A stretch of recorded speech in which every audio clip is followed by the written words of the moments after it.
If you made it Bezrat Hashem this far in the Dvar Torah, then Bezrat Hashem, I want to try maybe to approach the bigger question behind everything. Why, in the end of the day, did Moshe make the mistake? Why did he hit the rock instead of speak to it, according to Rashi? Or as we said in the previous recordings, why did he remain on the level of 49, the Mem Tet, and not go all the way for that Shaar Nun as Hashem had wanted to do by this Selah?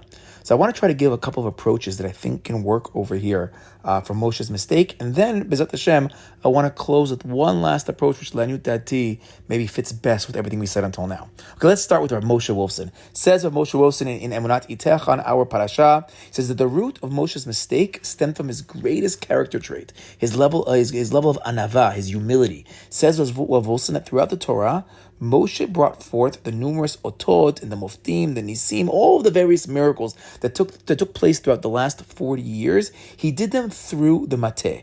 It wasn't directly him. We actually spoke a couple of years ago in a different Dvar Torah that part of the reason why Hashem gave Moshe the staff, the mateh, because Moshe needed an item to literally lean on, but figuratively he had to lean on it as well for the miracles. He needed it as a crutch for all of the nisim because Moshe didn't feel worthy enough to do it on his own. He recognized that he was only a shaliach from HaKadosh Baruch Hu, and Rav Wolfson understands by us that Moshe symbolically saw himself as a mateh of Hashem. He's that extension of God. He is Hashem's, so to speak, walking stick. It's the staff itself that symbolizes Moshe being the staff, being the mateh of HaKadosh Baruch Hu. So he doesn't bring about the miracle. He's just the shaliach of HaKadosh Baruch Hu who's bringing about the miracle through him. He's the mateh. And thus, the concept of using the mateh to Moshe Rabbeinu was very easy. When we go back to Parshat Beshalach, when there's the tzur, the other name for the rock back over there, and Hashem says to hit the rock with the mateh, that's very easy for Moshe Rabbeinu, because Moshe Rabbeinu says, oh, Hashem tells me to hit the rock. I have my kli that he gave me. I have my utensil. I have the staff. I'm going to knock on the door of the rock. Hello, Mr. Rock. Hashem says to get out the water. He fulfills the will of Hashem. There's no problems. But now, when the Be'er of Miriam is totally gone, the Zechut of Miriam has ceased, now Hashem wants Moshe Rabbeinu to speak to the rock, to bring about that water through his own personal Zechut. But if it's going to be Moshe Rabbeinu's merit, that's going to now require a dibur. Moshe needs to speak to the rock himself. This is no intermediaries. There's no mateh, no nothing. It's going to be Moshe talking to the rock to get out the water. But Moshe did not feel that he was worthy enough. He was too much of an anav, says Rav Wolfson, that he reverted back to the stick. He reverted back to the mateh, and he's saying, I'm that mateh, therefore I'm going to use the mateh. It can't come from me directly. Okay, that is Rav Wolfson. Approach number 2, I want to borrow an idea from Rabbi Zucker. Rabbi Zucker in his Rebbe's table on this year's Parashat Balotecha, in his second essay, I think his idea over there may hint to what went wrong in the parasha, to what went wrong, why Moshe Rabbeinu struggled so much with the water and bringing the water out of the rock. So says Rav Zucker. So first of all, Zucker over there is contrasting the spiritual personalities of Moshe and Aharon. He explained that at the start of Parshat Balotecha, Aharon was very distressed. He felt ashamed. He felt that he wasn't worthy. Why? Because in the parsha right before, all the different Nesim of all the tribes brought a special korban, the korban of the Nesim, the korban of the heads of tribes. But Aharon, the head of the tribe of Levi, he wasn't asked to bring anything. So he felt that he was unworthy. He felt that he was still blemished because of his role in helping the Jewish people create the golden calf. Even though Aharon they never wanted to build the golden calf, he never wanted to carve it with them, but he also was trying to stall them, and ultimately in a way to he went down with the ship basically, and even though his kavanah wasn't the sin, he ultimately helped them build the Egel Hazav. And throughout his life, Aharon felt this shame, and he felt right now, why didn't I bring a korban? Why didn't Hashem ask me to? Because I'm still, I'm still not worthy. We saw the same idea in the inauguration of the temple, Parshat Shemini, when the fire is not coming down without Moshe's help. Aharon always felt that in the background, the chet of the Egel was holding him back. But Hashem assures Aharon, he says, Aharon, no, I choose you to be the Kohen Gadol. You're the guy that I want, and your actual mitzvah is even greater than the korbanot of the Nesi'im, and therefore Balotecha starts off with the lighting of the menorah, because I'm going to give you the mitzvah of the menorah. That's going to be a mitzvah that's going to continue throughout all the days of the Mishkan, throughout the days of the Batei HaMikdash. It's gonna continue into the first galut, into the second galut. It's even today, our Hanukkah menorah is a symbol to that mitzvah that I gave you. Your mitzvah is going to be a constant. You're on the higher level. Says Rav Zucker. Aharon, in direct contrast to Moshe Rabbeinu, is the Baal Teshuvah. We spoke in the past, we brought down in the past from Rav Shlomo Weiss in his Torah Shalom that Moshe is compared to the sun. He's always perfect, he's always shining, but Aharon is the moon that waxes and wanes. Yeshua, also the next one to take over for the next generation of the Jewish people, is also going to be that moon, that Yareach, the Levanah, that waxes and wanes, says Rav Zucker. Aharon teaches us how to pick ourselves up after sin and start all over again. Aaron is the Baal Tshuva, messed up with the ego, but then picks himself up, a little bit of chizuk from Moshe and Hashem, and he steps it up. Ba'alot Techa is also the parasha of the Pesach Sheni, the second chance at a mitzvah. Pesach Sheni didn't make sense to Moshe Rabbeinu. Al pi straight halacha, avar zmano, avar korbano. Moshe emet, Torato emet. According to straight halacha, when the time passes, there's no makeups when it comes to korban. Moshe doesn't understand what's going on because Moshe doesn't come from a place of falling, from a place of being distanced from Hashem, a place of tum'ah. But Hashem needs to show Moshe Rabbeinu, these Tameh Jews right now, who so desire to bring the Pesach Sheni, we're going to give them a second chance. We're going to give them that opportunity. Rav Zucker explains that water symbolizes the teshuvah process. We've been speaking so much about water being the oral Torah. Well, water, says Rav Zucker, is teshuvah. Because why? We dip in the mikvah to purify ourselves.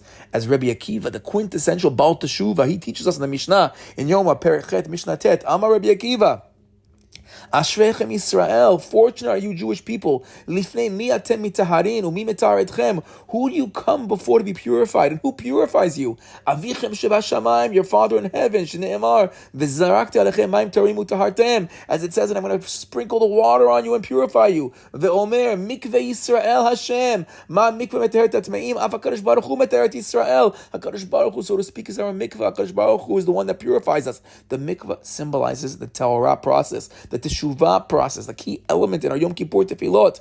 The water is the teshuvah process. It's the process of Aharon and the Kohanim every single day purifying themselves with the water from the kior.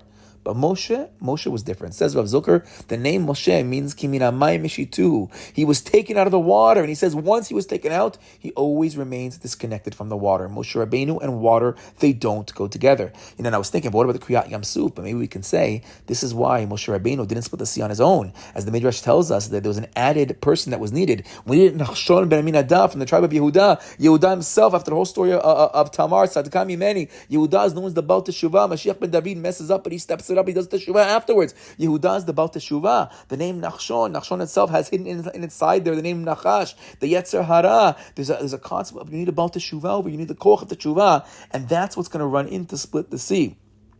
Moshe Rabbeinu's Kimina Mai Mishituhu. Once he was taken out, he doesn't go back in.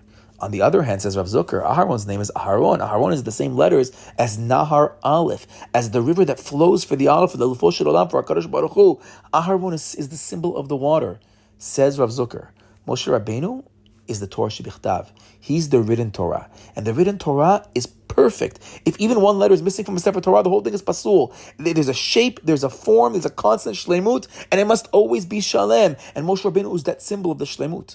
But Aaron Kohen, on the other hand, he corresponds to the Torah Shebe'al Peh. As the Pasuk tells us, he's supposed to be Moshe's speaker. V'hu yelecha lepeh. Aaron is the symbol of the oral Torah. Torah Shebe'al Peh, though, as we said, from our Beit HaLevi, it only starts after the Shvirah, after the breaking of the first Luchot. There wasn't supposed to be, according to the Gemara, there wasn't supposed to be a Torah Shebe'al Peh with those first Luchot. There was only supposed to be the level of Moshe Rabbeinu, the level of Torah Shebichtav. But after the first Luchot were broken, when there was a break, when there was a Shvirah, that's when the oral Torah arises. Or as we're going to say now in our parsha from the Tikkun Azores that we saw, the breaking of the rock, when the rock was broken, just like there was the breaking of the first Luchot, there was the breaking of the rock by Moshe Rabbeinu. Once the rock is broken, that kept things in the exact same place. And again, we still have to toil and work hard, and we need a Torah Shebe'al Peh. And again, this might also explain what the Ta'ana, what was the argument against Aharon, what did he do wrong? Because Aharon is the Baal Teshuvah, he's the one that's supposed to understand, he's the Koch of the Peh, he's the Koach, he's the one that's supposed to say right now, Moshe Rabbeinu, use your dibur right now. But ultimately that didn't happen, and now we have to have a world of water, we have to have a world of Torah Shebe'al Peh. Now, the first seder in the oral Torah, the first of the sections, is the Mishnot in Zra'im. Zra'im, the first seder is about seeds, it's about agriculture. Now, what do we know about a seed? A seed only sprouts after decomposing, after, so to speak, dying, and then a Tchiyat HaMeitim takes place. It says that's the secret of the oral Torah. Adam kiyamut ba'ohel. And ultimately, Rabbi Akiva, who he's gonna die with the echad, he's gonna die with that Shema Yisrael Hashem Elokeinu Hashem Echad, with the echad, the aleph on his lips at the very end. He's emblematic of that Torah Shebe'al Peh. The Torah Shebe'al Peh comes with the toiling, it comes with the breaking, it comes with the falling. The menorah, the avodah of Aaron Kohen, that's the Torah Sheba'al Peh. That's going to be the primary avodah even after the Churban, after the Shvirah of the Luchot, after we're in Galut. Aharon, Hashem is saying, be happy, because your avodah will continue even after the Shvirah. Even in the Galut, we're going to have the Chanukah menorah, candles to light. At the same time, what happens when the Galut happened? The Aron that housed the Luchot, the Torah Shebichtav, that needed to be hidden away. Because the Torah Shebichtav, that's perfect. That's Shalem. It can't exist in the state of destruction. In the state of Churban, in the state of Shvirah, it can't be around. It needs perfection. Therefore, the Torah Shebichtav, the Luchot, is hidden away, and the Torah Sheba'al Peh comes out. I remember hearing once from Rabbi Zweig, it's only in the Galut that we really build up the Talmud and the Gemara. The Torah Sheba'al Peh becomes so great. It's our Torah after the Shvirah. It's the Torah after the first Luchot are broken. It's the Torah after Moshe Rabbeinu hits the rock. It's the Torah that takes place after Adam and Chava eat from the Etz Hadat, and now we have the dot of Tov V'Ra inside of us, and now we have to go out there into the world and work hard. Thus, based on Rav Zucker, maybe we can say, we can understand maybe a little bit more. How did Moshe Rabbeinu sin when it came to the water, when it came to the Be'er? Because Moshe Rabbeinu is not shayach to water. His very essence as this tzaddik gamur is not in the realm of Torah Sheba'al Peh. It's not in the realm of the Be'er. So this maybe can make a little bit of an understanding. Why did Moshe Rabbeinu not fully understand what had to take place right now in bringing forth the water from the stone? Okay, that's based on Rav Zucker. A third idea I saw, this is an awesome one. This I saw in Sefer Dam Anavim on Masechet Ohalot. This is in the intro to that Sefer by Rav Dov Moshe Weinberg. He writes as follows, that the avodah of Rabbi Akiva was the symbol of the oral Torah. His avodah was lishpor ta'even. Rabbi Akiva symbolized breaking the rock, meaning this concept that we saw at the start of our parasha of Adam Kemut Ba'ohel, Eina Torah mitkayem ela b'mish memit atzmo aleya. Torah will only truly endure by those people who are going to give all of their kochot. They're going to die for the Torah, give it all for the Torah. That was the koch of Rabbi Akiva. That's actually Rabbi Akiva dying for the Torah at the very end of his life. That's what Rabbi Akiva was all about, giving his last final drasha of Shema Yisrael Hashem Elokeinu Hashem Echad. But where did Rabbi Akiva learn that the avodah is to break the rock, to toil hard? He saw that from the water itself slowly breaking through the rock. And he said, if the water day by day, little by little, it's going to break through that rock. And to bring out that water, we said it's going to be slow. It's going to trickle slow. Moshe has to hit the rock twice. It's a slow trickle. Now we have to work very hard. But Rabbi Akiva saw, if you work hard and you stay at it and you're consistent, it could break through the rock. It could break through my heart, said Rabbi Akiva. And Rabbi Akiva became the great Rabbi Akiva. Moshe was supposed to use a different approach. He was supposed to use the approach of speaking to the rock. Moshe Rabbeinu is the avodah of pe'el pe adaber bo. So he's not supposed to hit. That's the avodah of Rabbi Akiva. That's the avodah of the Torah Sheba'al Peh people. So why did Moshe Rabbeinu hit the rock instead of speak to it? So says the Sefer Dam Anavim, because Moshe had just taught everyone from our parasha, Adam Kemut Ba'ohel. He had just taught everybody about this concept of toiling. And he felt that the Jewish people needed to be led by somebody on the level of Rabbi Akiva. He needed to be led by somebody who toils very hard. He thought that the avodah that was needed over here for the Jewish people, for all of Klal Yisrael, maybe his avodah is pe'el peh. His avodah is the avodah of dibur, but the avodah of the Jewish people needs to be one of toiling, one of hitting the rock, one of ma'aseh, one of Torah Sheba'al Peh. Lanyutati, maybe we can also say that he was learning a Gzerah Shava after the Chet of the Egel. Hashem told him, Lech Red. The Jewish people, they aren't on the level of Pe'el Peh. Like Hashem told Miriam and Aaron after they spoke out against Moshe Rabbeinu. Moshe is different. Only he is Pe'el Peh. So Moshe was trying to keep himself low for Bnei Israel. I might be the Pe'el Peh with the Kadosh Baruch Hu, but they aren't. They need the avodah of Rabbi Akiva. He even told the Kadosh Baruch Hu when he saw Rabbi Akiva in the future, why don't you give him the Torah? That's the avodah that Bnei Israel need. In Sefer Imot Noam, he says similarly. He says that when Moshe Rabbeinu was taken to the future and he saw the great Rabbi Akiva teaching those secrets of the Torah in the future, so he actually asked HaKadosh Baruch Hu, why didn't you give the Torah through him? You know, he's the type of leader that Bnei Yisrael really need. I don't connect to him at that same level. He really gets their level. And I would add this especially true if we go back to a Dvar Torah we said last year on Shavuot, that when Moshe Rabbeinu goes up to the Shamayim to get the Torah and he sees that it's taking a long time because Hashem is waiting because the crowns have to be retied onto the letters because Rabbi Akiva is going to doresh those crowns. So a lot of people learn that Gemara simply, Moshe Rabbeinu is going up, he's getting the Torah. They think it's talking about the first Torah, the first Luchot, especially because we normally read these kind of Midrashim around Shavuot time, and it's a little bit complicated in the Midrashim. They seem to be jumping around a little bit. Lanutati, as we try try to prove from a closer reading of the actual Gemara and the actual Midrashim, I think that Gemara is referring to Moshe Rabbeinu going up the second time, because the crowning of the letters is like the Beit HaLevi said, it's now trying to reattach the oral Torah to the second Luchot, because now we have two Torot. And that's why now when he sees Rabbi Akiva, he's asking HaKadosh Baruch Hu, I'm in a world post-sin. I'm in a world where the letters of the first Luchot flew up, and we got to reattach those crowns onto the letters. So why wouldn't you pick somebody like Rabbi Akiva?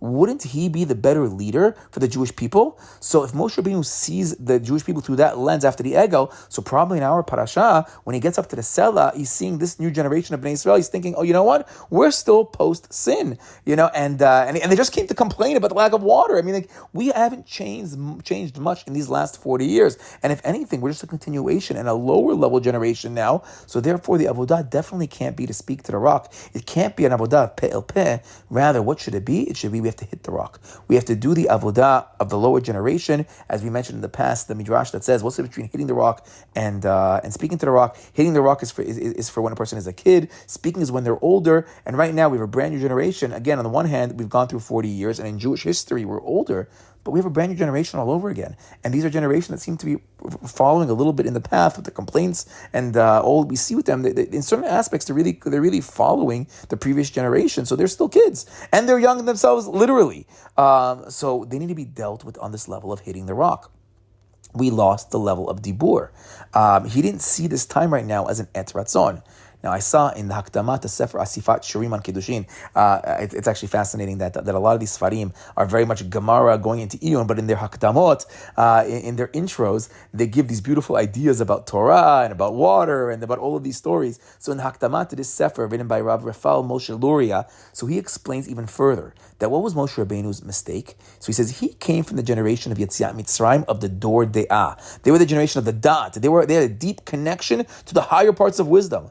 But Moshe Rabbeinu saw that this newer generation, they're supposed to be the generation of the Ma'aseh. As many of the commentators say, that now they're about to enter the land of Israel. Land of Israel is a land of working the land. And that's why many say Yeshua was the proper leader to have, because you needed somebody from the tribe of Ephraim, someone who's going to work the land right now and work it hard.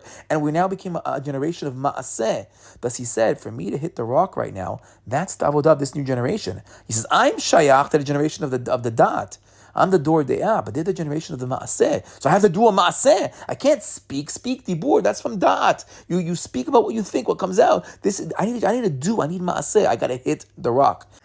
Moshe, the shepherd who understands his flock, says this is a flock that needs hitting the rock, not speaking to the rock. Now, I recently asked my Chabad rabbi from University of Florida, Rabbi Beryl Goldman, he's the Mar Da'atra at University of Florida. So I asked him, Chabadnikim have an interesting song they like to sing. It's called Ala Sela Hoch Hoch. You have to hit the rock on the Sela. You're going to hit. They're singing about our pasuk of hitting the stone.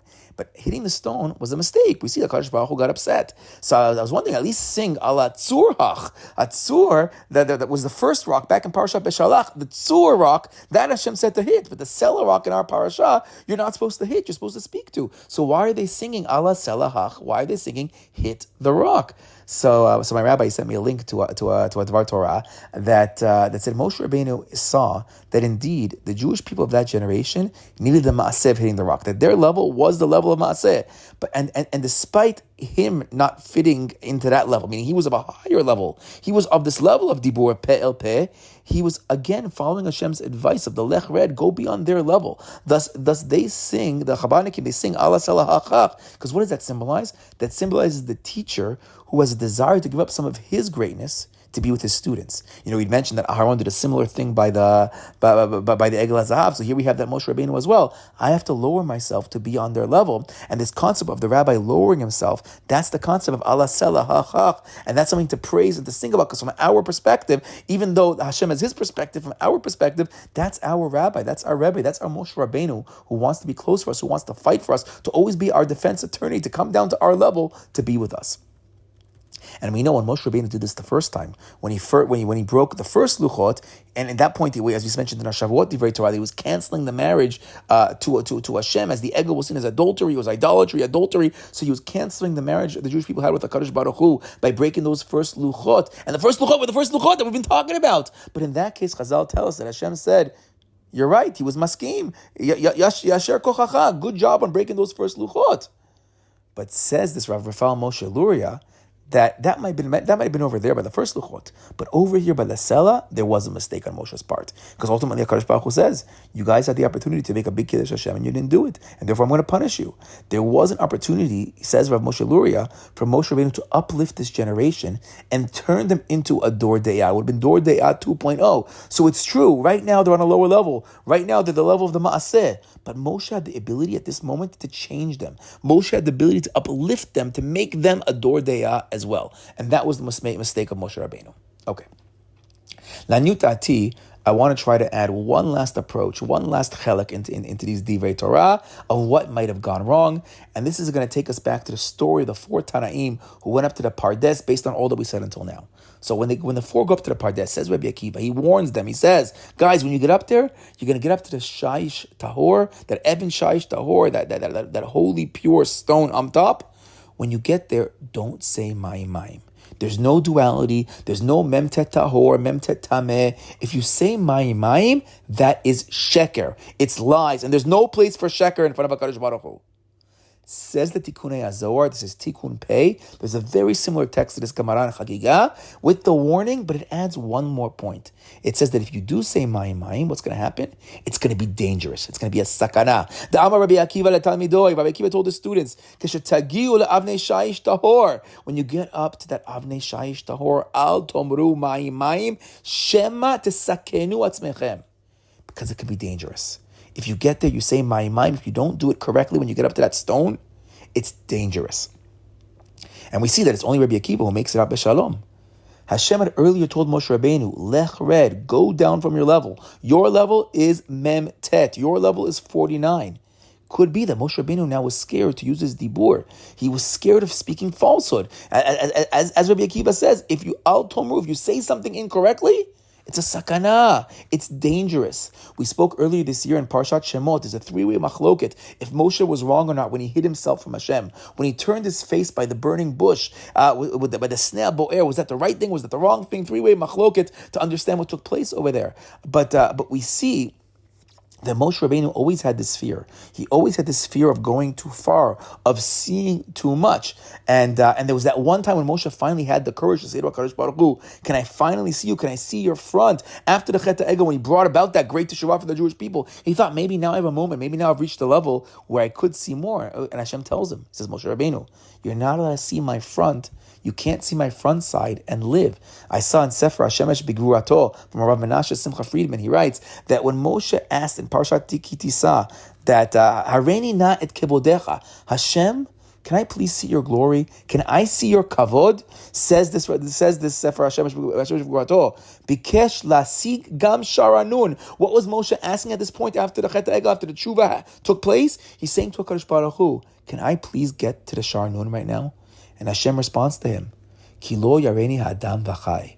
No, because if you see me, you can't live. You can't achieve this high level and live. It can't be.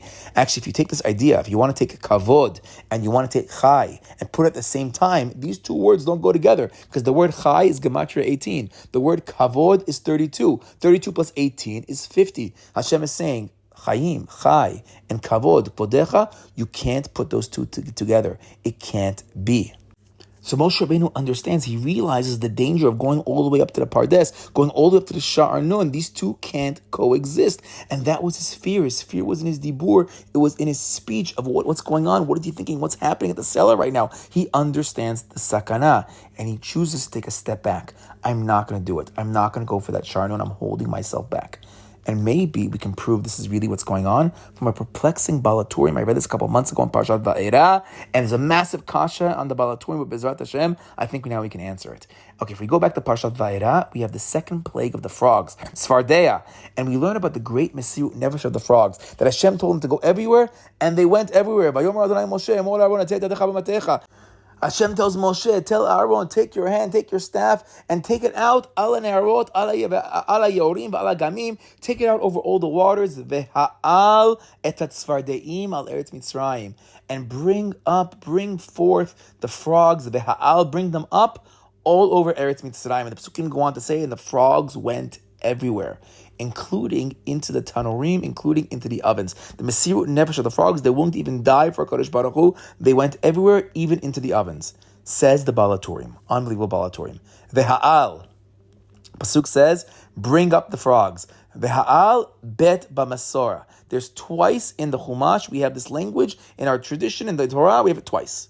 Then, over here, the idach v'ha'alotam hor hahar. Says the Balaturim over there, back in Parashat Va'era. When's the second time we have the word v'ha'al? In our Parashat Hukat, by Hor Ha'ar. When Aharon HaKohen is dying, he's being led up the mountain to die. It says, Ha'al, bring up Aharon, bring him up the mountain, bring up Aharon and his son, and we're going to make the change over, and Aharon is going to die, and his son is going to become the new Kohen Gadol. So what's the connection of the V'ha'al by the frogs and the V'ha'al by Aharon? The frogs coming up and Aharon going up to his death. What's the connection? So says the Balaturim. First, he focuses on the death of the frogs. So he says, as we learned in the Gemara Pesachim about the three Nevi'im, Hananya, Mishael, and Azariah, that they were willing to die. They were Masruot Atzman. They jumped into the fiery furnace instead of bowing down to Avodah Zarah. How did they do it? Where did their koach come from? Nasu kal v'chomer la'atzman. They made a kal v'chomer to themselves. They did a kal v'chomer mitzvar de'im. They learned from the frogs. Why? Shatzvar de'im masu atzman de'mitah kiddush Hashem. Because the frogs, they willing to die for kiddush Hashem. They even jumped into the ovens. But then says the Balaturim, but the ones who jumped in the ovens, they were saved. Kidichtiv vayamutu atzvar de'im min habatim u'min hachatzerot u'min hasadot aval lo ma'tanurim. But he says, if you look closely at the words of the Psukim, when it says the frogs died, it only mentioned the frogs that were in the houses, in the Chatzerot, in the Sadot. It does not mention in that Pasuk, it doesn't repeat the frogs that had jumped into the Tanurim. Why doesn't it mention them a second time? Why didn't they die in the Tanurim too? We see from here, and the Tosafot learns this also on the Pasuk, the frogs didn't die. The frogs who were willing to die for a Kadosh Baruch Hu, they were willing to jump into that fiery furnace. They didn't die. They lived. Their Mesirut Nefesh led to a miracle, and they lived. And Hananiah, Mishael, and Azariah said the same thing to themselves. There's Avodah Zarah in front of us. Hashem says, die rather than bow down to Avodah Zarah. We're going to learn from the frogs to jump in. And just like the frogs were saved, so too they were saved. They made the proper Kal Vachomer, and they were saved. The miracle takes place. The Mesirut Nefesh were willing to die for a Kadosh Baruch Hu. They lived. But then the Balaturim ends on a very ominous note. And here was the part that's so perplexing. Says the Balaturim, Aval Moshe ve'Aharon, and this is now going to explain why the connection to the Ha'al in our parasha. Aval Moshe ve'Aharon, shene'emar bahem, ya'an lo eman tebil kisheni, and Moshe and Aaron, that they didn't believe in me. Because they didn't believe in me, I'm going to make them die and not enter the land of Israel, because they didn't do a Kiddush Hashem for me. Velo nasu kal v'chomer mitzvar de'im, and they didn't learn a kal v'chomer from the tzvar de'im. Metu velo zachu l'kines la'aretz. They then died, and they didn't merit to enter in the land of Israel. They didn't learn the kal v'chomer. Now, what in the world is this talking about? Moshe and Aaron didn't perform the Kiddush Hashem in our parasha. They didn't learn the kal v'chomer of the frogs who jumped into the fiery furnace, and therefore they don't get the miracle of living. They died. They aren't zochet to enter the land of Israel. But what in the world is the Balaturim talking about? Where in our parasha, where by this Selah, where do we find that they needed to die on Kiddush Hashem? Where was this Mesirut Nefesh that Hananiah, Mishael, and Azariah had when they jumped into the fiery furnace? Where is this jumping into the tanur that the frogs did? What is he talking about? Where in the world does this take place by the Selah? What kal v'chomer Mesirut Nefesh were Moshe and Aaron supposed to learn in our parasha? What was the near-death experience? So I looked up a bunch of numerous mefarshei balaturim. I checked the art score in English. I found all these Hebrew mefarshei balaturim, and everyone is baffled by this connection. What kal v'chomer? Where were Moshe and Aaron supposed to die in our parasha? And they basically learn lav dafka, and they try to learn in some other kind of way that that's not what it means. It doesn't mean that they were supposed to die in our parasha. That's way too far. But I was thinking, lanu dati, maybe we can say if everything we said until now is true, then it's all clear right now. What was the life and death moment at the rock? It was the moment right now when Moshe and Aaron had the opportunity to make a real Kiddush Hashem by the Selah. They had the ability to reach the level of the Sha'ar, the level of Matan Torah, where they heard the Dibur of HaKadosh Baruch Hu, the level that actually led to the death of all of Bnei Israel, followed by that Tchiyat HaMeitim after the first two Dibrot. We saw that from the four Tanaim that went up to the Pardes, one actually dies, another one goes crazy, another one becomes a heretic. We spoke in the past about Nadav and Avihu dying when they ran into the Holy of Holies, trying to get that kiss of HaKadosh Baruch Hu, when they try to get close to Lifnei Hashem. When you get Lifnei Hashem, there's a certain level of danger. There's a sakana. A person could die. You can't see my front and live, said HaKadosh Baruch Hu. You can't have the kavod in the front and the chai. But says the Baal HaTurim, that was the mistake of Moshe and Aaron. They should have learned from the frogs. Hashem tells you to die. Hashem tells you to jump into the tanur. You got to jump into the fiery furnace. Then you got to jump in. If Hashem is telling you to go for it, you go for it. Even if you might die in the process. Even though there's such great sakana, you got to jump in. You got to go for that Sha'ar. If Hashem is telling you to do it now you have that opportunity. Maybe after the Chet HaEgel, we weren't there yet. We needed a new generation to get there. Hashem told you, Lech Red, go down from that opportunity. I can't show you my front. That was back then. But maybe now you have that opportunity. There's a new generation. We're about to enter the land of Eretz Yisrael. We can have a fresh start. We can get back to that level of the first luchot. Maybe now you could do it. You should have learned from the frogs. And the truth of the matter is, if they would have learned from the frogs, it kind of sounds like right now they would have lived. The frogs lived. Chanai Mishav Azayar lived. They would have made the tikkun. We would have gone back to Matan Torah. We would have gone back to the first luchot. We would have gone back to Adam HaRishon pre-Etz Hadat. There would be no toiling. There would be no more difficulty. No more Torah Sheba'al Peh. It all would have been clear. No more chazara. No more forgetting. There would have been total clarity. We would have really become that generation of the Da'at, the Dor De'at 2.0. But this time it would have stuck. And maybe that, Lanut Dati, maybe that could have been their mistake. But as we saw from the Abir Yaakov, we live in the world post the hitting of the Selah. We live in the world post the breaking of the first luchot. We live in the world post the eating of the Etz Hadat. And from the Zohar Chadash, in our reality, we live in a reality of toiling for the Torah, of the milchamot for the Torah, of the Riv, of the Rabbi, of the Rav. We fight for the Torah. We try to crown those letters. We try to reattach the Torah Sheba'al Peh to the Torah Shebichtav. It's our job to uncover those sodot, draw them out drop by drop, and it's going to be difficult, and we're going to have to work Adam Kiamut Ba'ohel. But in doing so, that's our avodah. In doing so, we're adorning the kala. We're bringing jewelry to the kala. We're bringing a real kavod to the Torah and to HaKadosh Baruch Hu. Shabbat Shalom.